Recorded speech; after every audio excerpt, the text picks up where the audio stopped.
نحمدہ و نصلی علی رسولہ الکریم اما بعد۔ محترم ناظرین، آج کے اس ویڈیو میں ہم بات کریں گے قرآن مجید کے حقوق کے تعلق سے۔ یہ بات واضح طور پر جان لینا چاہیے کہ قرآن پاک کے ہر مسلمان پر 5 حقوق ہیں۔ قرآن پاک کا سب سے پہلا اور ضروری حق یہ ہے کہ قرآن پاک پر ایمان لائے، یعنی دل سے قرآن پاک کو اللہ تعالیٰ کا کلام اور اللہ تعالیٰ کی بھیجی ہوئی کتاب مانے اور زبان سے اس کا اقرار بھی کرے۔ یہ ہر مسلمان کا بنیادی حق ہے قرآن کے تعلق سے۔ اگر کوئی مسلمان قرآن پاک کو اللہ تعالیٰ کی بھیجی ہوئی کتاب نہیں مانتا تو وہ ایمان والا نہیں ہو سکتا۔ اگر کوئی زبان سے اقرار کر لیتا ہے کہ قرآن مجید اللہ تعالیٰ کی بھیجی ہوئی کتاب ہے تو پھر وہ ایمان والا ہو جاتا ہے، لیکن جب اس کے دل کے ریشے ریشے میں یہ بات بس جاتی ہے کہ قرآن پاک اللہ تعالیٰ کی بھیجی ہوئی کتاب ہے، اللہ تعالیٰ نے ہماری بلکہ ساری انسانیت کی رہنمائی اور رہبری کے لیے اس کتاب کو نازل فرمایا ہے، تو پھر اس کی زندگی بدل جائے گی، اب اس کا لگاؤ قرآن پاک سے بڑھ جائے گا۔ تو اس لیے قرآن پاک کا سب سے بنیادی اور سب سے پہلا حق یہ ہے کہ ہر مسلمان قرآن پاک کو اللہ تعالیٰ کی بھیجی ہوئی کتاب تسلیم کرے، زبان سے بھی اقرار کرے، دل سے بھی اس کو مانے۔ یہ ہر مسلمان کا قرآن پاک پر سب سے پہلا حق ہے۔ اب دوسرا حق جو ہر مسلمان پر ہے قرآن مجید کا، وہ یہ ہے قرآن پاک کی تلاوت کرنا۔ قرآن پاک کی تلاوت کرنا، عربی میں کرنا اور تجوید کے ساتھ کرنا، یہ ہر مسلمان پر قرآن پاک کا دوسرا حق ہے۔ عربی میں کرنا کیوں ضروری ہے؟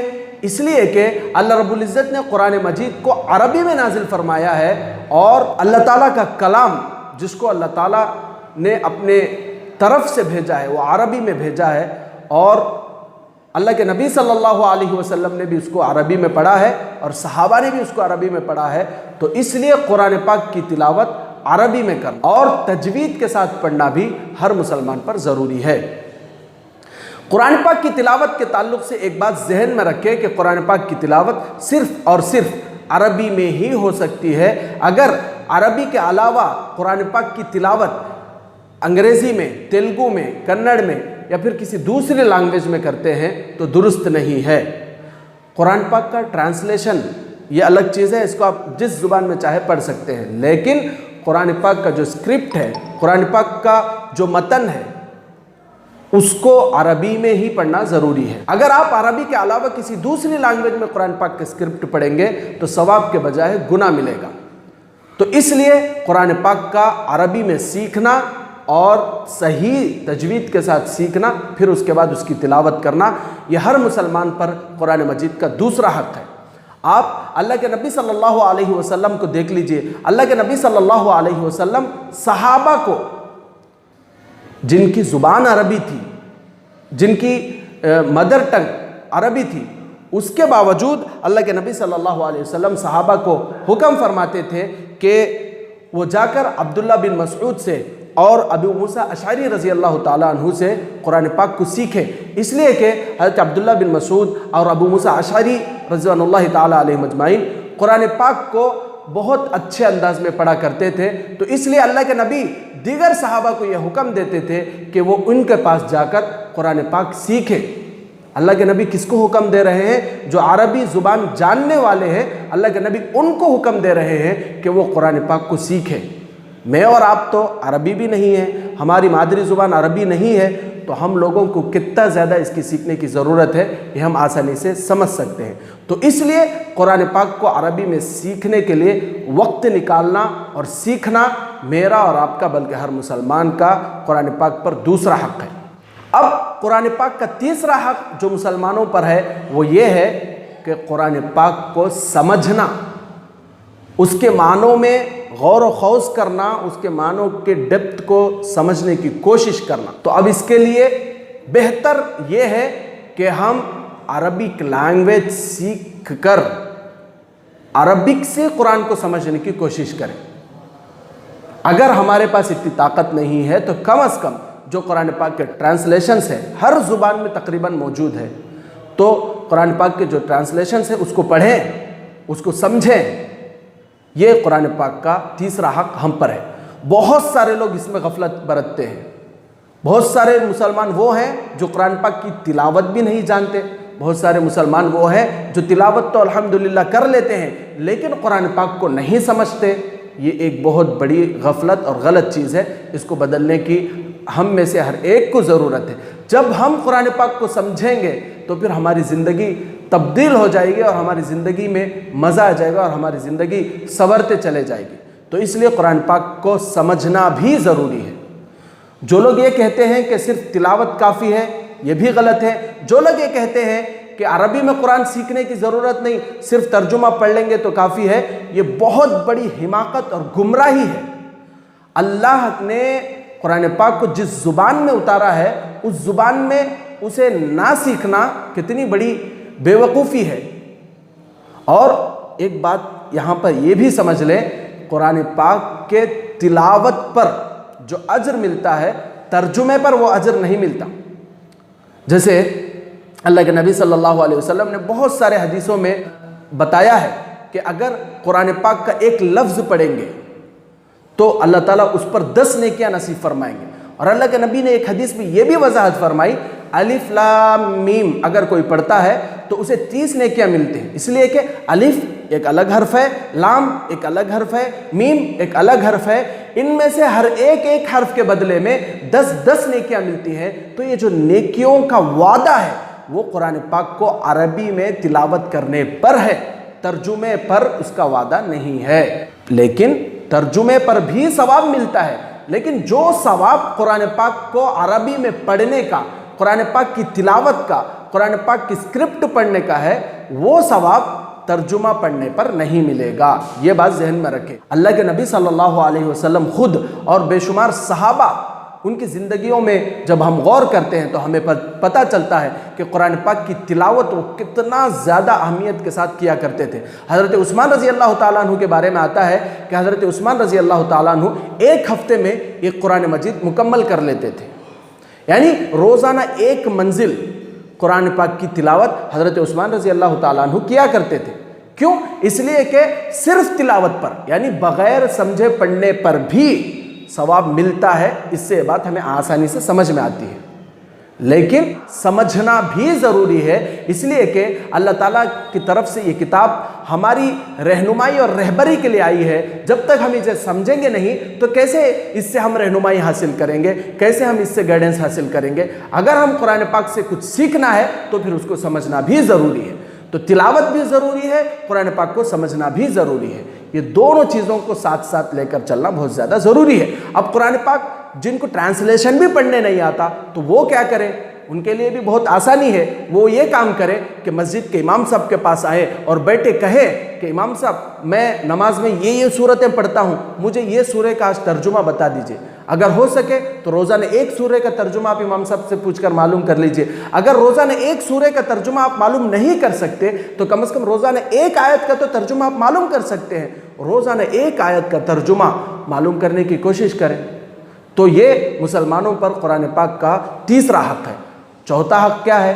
چوتھا حق یہ ہے کہ جب ہم قرآن پاک کی تلاوت، قرآن پاک پر ایمان لے آئے، قرآن پاک کی تلاوت کریں، قرآن پاک کا ترجمہ پڑھیں، اس میں غور و خوض کریں، قرآن پاک کو سمجھیں، چوتھا حق یہ ہے کہ ہم اس پر عمل کریں۔ یعنی اللہ کے نبی صلی اللہ علیہ وسلم نے صاف طور پر فرمایا ہے جو قرآن پاک کے احکامات پر عمل نہیں کرتا گویا کہ وہ قرآن پر ایمان نہیں رکھتا۔ مثال کے طور پر قرآن میں اللہ نے فرمایا ہے کہ نماز فرض ہے، قرآن میں اللہ نے فرمایا ہے کہ سود لینا حرام ہے، قرآن میں اللہ تعالیٰ نے فرمایا ہے کہ زکوٰۃ دینا فرض ہے۔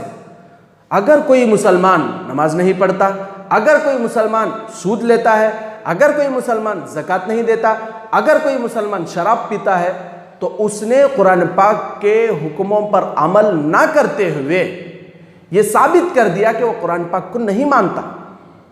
زبان سے تو اگر کوئی کہتا ہو کہ میں قرآن پاک کو مانتا ہوں لیکن اس میں جو احکامات اللہ کی طرف سے اتارے گئے ہیں ان احکامات پر عمل نہیں کرتا ہے تو وہ اپنے عمل سے یہ بات ظاہر کر رہا ہے کہ وہ قرآن کو نہیں مان رہا ہے۔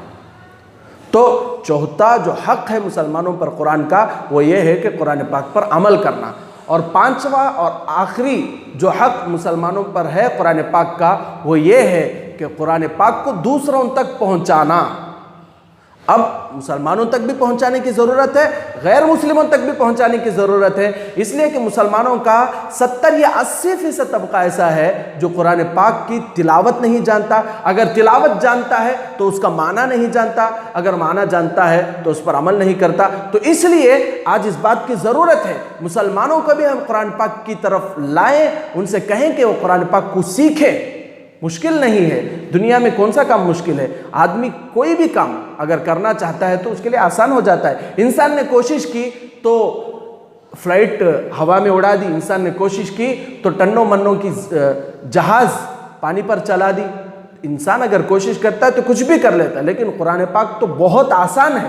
اگر انسان کوشش کرے تو اللہ آسانی کے ساتھ اس کو یہ نصیب فرما دیتے ہیں۔ جو بھی دل کی لگن کے ساتھ قرآن پاک کو سیکھنا چاہتا ہے تو اس کے لیے قرآن پاک اللہ تعالیٰ نہایت آسان کر کے پیش کر دیتے ہیں۔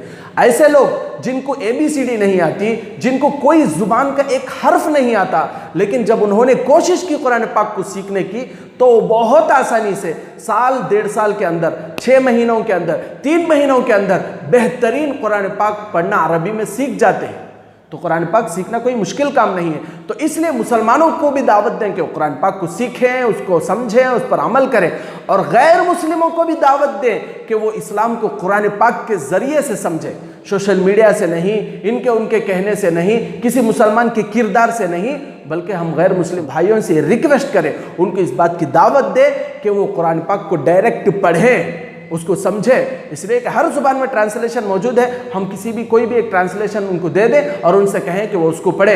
جب وہ قرآن پاک کو پڑھیں گے تو اللہ کی ذات سے قوی امید ہے کہ وہ صحیح راستہ پا جائیں گے۔ آج نو مسلموں کا ایک بہت بڑا طبقہ جو اسلام کی طرف آیا ہے وہ قرآن پاک کو پڑھ کر، قرآن پاک کو سمجھ کر آیا ہے۔ تو اس لیے اس بات کی بہت زیادہ ضرورت ہے کہ ہم قرآن پاک کی نشر و اشاعت کریں، قرآن پاک کو پہنچائیں، قرآن پاک کو پھیلائیں۔ تو اب اس کے لیے بہت راستے ہیں، ایک ہے کہ مسلمانوں کو سمجھانا، ایک ہے کہ غیر مسلموں کو قرآن پاک سمجھانا، دوسرا یہ ہے کہ جن مدارس میں قرآن کی تعلیم ہو رہی ہے ان مدارس کو انکریج کرنا، وہاں پر اپنے بچوں کو چھوڑنا، وہاں پر اپنا جان لگانا، مال لگانا، اس کو مضبوط کرنا۔ تو یہ سارے کے سارے کام قرآن پاک کی نشر و اشاعت میں یعنی قرآن پاک کو پھیلانے میں شامل ہوتے ہیں۔ یہ سارے کے سارے کام قرآن پاک کو پھیلانے کے انڈر میں آتے ہیں۔ تو اس لیے یہ 5 کام ہر مسلمان کو قرآن پاک کے تعلق سے کرنا ہے۔ جب ہم مسلمان قرآن پاک کے حقوق کو سمجھ کر، اس کو پہچان کر، اس پر عمل کرنا شروع کریں گے تو اللہ تعالیٰ کی ذات سے 100% امید ہے کہ اللہ تعالیٰ عزت دیں گے، اللہ تعالیٰ سربلندی دیں گے، اللہ تعالیٰ ہر طرح کی ذلت سے ہم تمام کی حفاظت فرمائیں۔ اس لیے کہ اللہ تعالیٰ نے صاف طور پر وعدہ فرمایا ہے کہ اللہ تعالیٰ اس قرآن کے ذریعے سے بہت سارے قوموں کو عزت دیے ہیں، اور اسی قرآن کے ذریعے سے یعنی اگر کوئی قرآن سے غفلت برتتا ہے، اس کو نہیں سمجھتا ہے، اس کی تلاوت نہیں کرتا، اس پر عمل نہیں کرتا، اس کو دوسروں تک نہیں پہنچاتا ہے، تو پھر اللہ تعالیٰ اس قرآن کی ناقدری کی وجہ سے ذلت اور رسوائی کے دلدل میں پھینک دیں گے۔ ذلت اور رسوائی کا سامنا ہم تمام کو کرنا پڑے گا۔ تو اس لیے اس بات کی ضرورت ہے کہ ہم قرآن پاک کے حقوق کو پہچانیں اور اس پر عمل کریں۔ امید کرتا ہوں کہ میرے اس ویڈیو سے آپ کو بات سمجھ میں آ گئی ہوگی۔ آپ سے گزارش ہے کہ آپ اس ویڈیو کو دوسروں میں شیئر کریں تاکہ ہر مسلمان قرآن پاک کے حقوق کو پہچان کر اس پر عمل کرے، اور ہم تمام مسلمان قرآن پاک کے حقوق کو پہچان کر اس پر عمل کر دنیا اور آخرت کی کامیابی پا سکیں۔ جزاکم اللہ خیر۔ السلام علیکم ورحمۃ اللہ۔